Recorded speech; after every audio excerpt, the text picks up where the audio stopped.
तो अचेतन मन जो जन्मजात होता है, अर्धचेतन मन जो अर्जित होता है और चेतन मन भी अर्जित होता है। आपका मित्रों इसको एक बार आप स्क्रीनशॉट ले लीजिए जिससे आप अच्छे से समझ सकें और याद कर सकें। मित्रों ये आपके बहुत ही और कुछ अच्छे से कमेंट करिएगा कुछ नए टॉपिक के साथ जो आपके सीटेट में। दोस्तों नमस्कार, study with Anand sir channel में आपका एक बार फिर से स्वागत है। दोस्तों हम लोग पढ़ रहे हैं सिगमंड फ्राइड को, जो मनोविश्लेषणवादी मनोवैज्ञानिक या मनोविश्लेषणवाद के जनक माने जाते हैं। इन्होंने अपने सिद्धांत में जो मनोविश्लेषणवादी सिद्धांत दिया उसमें चेतन अचेतन अर्धचेतन की बात की, फिर उन्होंने ईड ईगो सुपर ईगो की बात की। तो मित्रों जो चेतन अचेतन और अर्धचेतन की बात की वो मन के भाग होते हैं, और जो ईड ईगो सुपर ईगो की बात करते हैं वो व्यक्तित्व के भाग होते हैं। तो इनको हम विस्तृत रूप से समझते हैं। अचेतन मन जैसे अनकॉन्शियस, अर्धचेतन सबकॉन्शियस और चेतन मन कॉन्शियस मन। इसको हमने पिछले वीडियो में बहुत अच्छे से पढ़ाया है। आप हमारा चैनल पर सर्च करेंगे और आप डालेंगे कि मनोविश्लेषणवादी मनोवैज्ञानिक या मनोविश्लेषणवाद सिद्धांत आनंद सर यूट्यूब चैनल पे देखेंगे तो आप बहुत अच्छे से उसको समझ पाएंगे। तो मित्रों अचेतन मन जो जन्मजात होता है, अर्धचेतन मन जो अर्जित होता है और चेतन मन भी अर्जित होता है।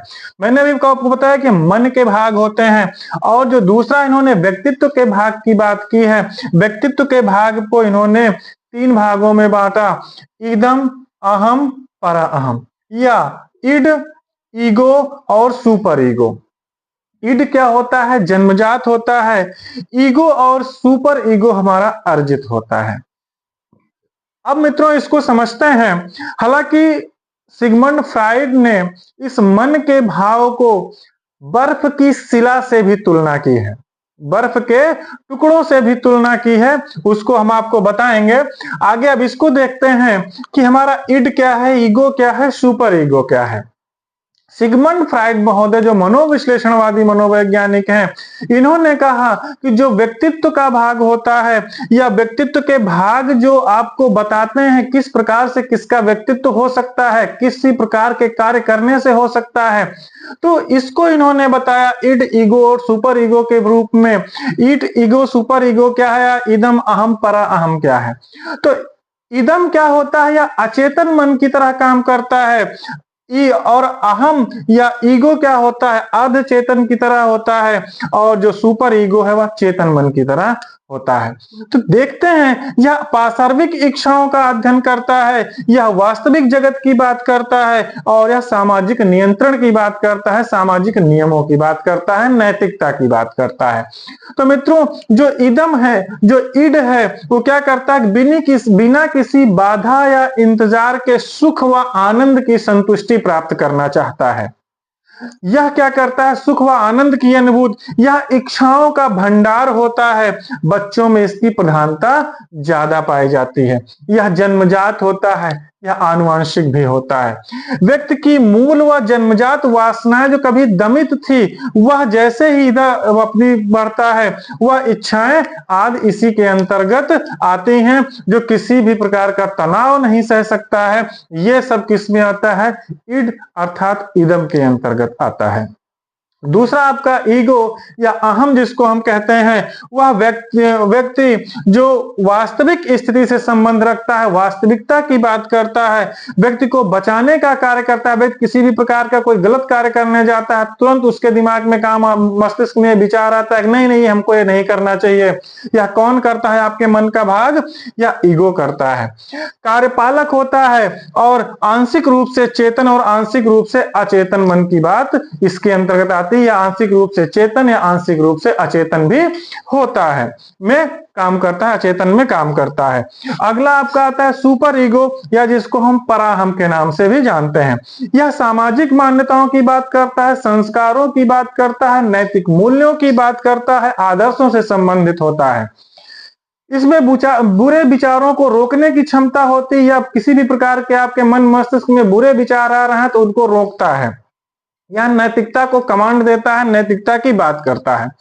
यह आपका मित्रों इड, ईगो और सुपर ईगो था। इसको एक संक्षिप्त रूप में समझें, एक छोटे से उदाहरण के रूप में समझें तो इसका यह समझ में आता है कि कोई व्यक्ति यदि है तो उसमें सबसे पहले क्या होता है कि वह किसी भी प्रकार के सुख की अनुभूति करना चाहता है, संतुष्टि प्राप्त करना चाहता है, उसमें इच्छाओं का भंडार होता है। मैं ये कर लूं, मैं इतना बड़ा आदमी बन जाऊं, मैं पढ़कर इतना अच्छा आदमी बन जाऊं, मैं नौकरी प्राप्त कर लूं। ये सारी इच्छाएं, सारा सब कुछ किसके अंतर्गत आता है? इदम के अंतर्गत आता है, सॉरी।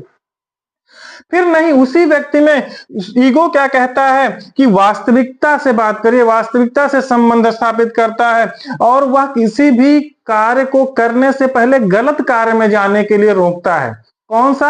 ये ईगो जो हमारे अंदर होता है, जो अहम हमारे अंतर्गत होता है, वह किसी भी गलत कार्य को करने से रोकता है। हम आगे बढ़ना तो चाहते हैं, हम उच्च शिक्षा प्राप्त करना चाहते हैं, हम नौकरी प्राप्त करना चाहते हैं, लेकिन उसको किसी प्रकार से गलत तरीके से न प्राप्त करें। ये कौन करता है? यह ईगो करता है। यह आंशिक रूप से चेतनता का भी काम करता है और आंशिक रूप से अचेतन का भी काम करता है। ये कार्यपालक होता है। ये कहता है कि मेहनत करो, कर्म करो, कार्य करो, जिससे आपको अच्छी सफलता प्राप्त हो सके, गलत विचार से नहीं, गलत कार्यों से नहीं। ये कौन करता है?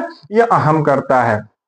फिर जो सुपर ईगो हमारे अंतर्गत होता है, जो परा अहम होता है, वह हमें क्या बताता है? सामाजिक मान्यताओं की बात करता है, संस्कारों की बात करता है, आदर्शों की बात करता है, बुरे विचारों को रोकने की बात करता है। यह कहता है कि हमें नौकरी प्राप्त करनी है, उच्च शिक्षा प्राप्त करनी है, लेकिन हम नैतिक आदर्शों पर चल के प्राप्त करेंगे, हम अच्छे से पढ़ाई करेंगे, हम खूब मेहनत करेंगे, किसी भी गलत तरीके से हम किसी भी कार्य को नहीं करेंगे। यह कौन करता है? यह हमारे अंदर जो परा अहम होता है या जो सुपर ईगो होता है, वो हमारे नैतिकता को कमांड देता है, नैतिकता की बात करता है। हम नैतिक कार्य करेंगे, हम खूब अच्छे से मेहनत करेंगे, अच्छी से मेहनत करके तब हम सफलता प्राप्त करेंगे, कठिन मेहनत करेंगे, या सामाजिक नियंत्रण की बात करता है। तो मित्रों, ये आपका सिगमंड फ्राइड का जो मनोविश्लेषणात्मक सिद्धांत था, मनोविश्लेषणवादी सिद्धांत था, यह आपका मित्रों, इसको एक बार आप स्क्रीनशॉट ले लीजिए जिससे आप अच्छे से समझ सकें और याद कर सकें।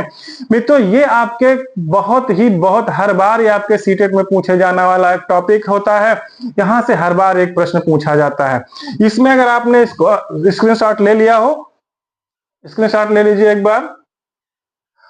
तो क्या होता है कि ये जो आपका चेतन, अचेतन, अर्धचेतन या इड, ईगो, सुपर ईगो जो बात करता है, यह आपके लिए बहुत एक इंपॉर्टेंट टॉपिक होता है।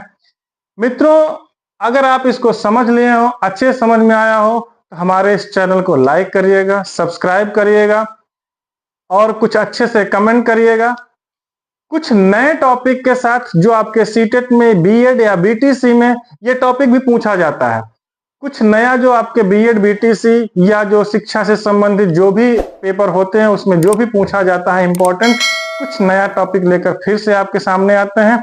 तब तक के लिए धन्यवाद।